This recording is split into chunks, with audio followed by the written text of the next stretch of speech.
تو جو میں کہہ رہا تھا نا بات چھپانے کی ہے، بتاؤں نہ بتاؤں، وہ بات یہی ہے کہ بہت سے لوگوں کے گھروں پر سرکار کی تصویریں لگی ہوئی ہیں، جیسا کہ بینیش اور امجد حسین کا گھر ہے،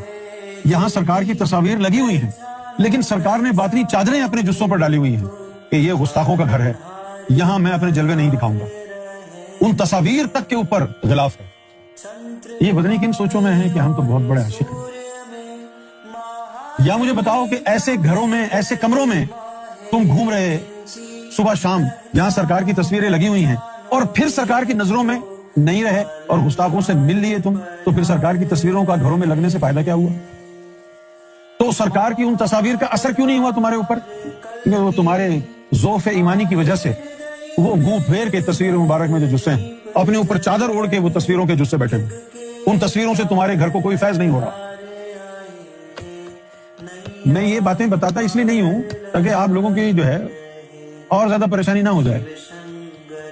لیکن چونکہ اب یہ ہو رہی ہیں باتیں، گستاخیاں کر رہے ہیں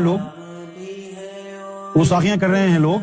پھر آپ یہ بھی دیکھتے ہیں کہ گستاخوں کے گھروں پر تصویریں بھی لگی ہوئی ہیں، پھر آپ کے دل میں یہ خیال بھی آنا چاہیے کہ جو صبح شام جس کے گھر میں تصویر لگی ہے، سرکار کے چہرے مبارک کو صبح شام دیکھ رہا ہے، ایسا شخص گستاخ کیسے ہو گیا؟ ایسا شخص گستاخ اس لیے ہوا کہ جب سرکار اسے ناراض ہوئے تو تصاویر نے اپنے اوپر حجاب ڈال لیا، ان تصاویر میں سرکار کا جلوہ نمایاں ہے ہی نہیں۔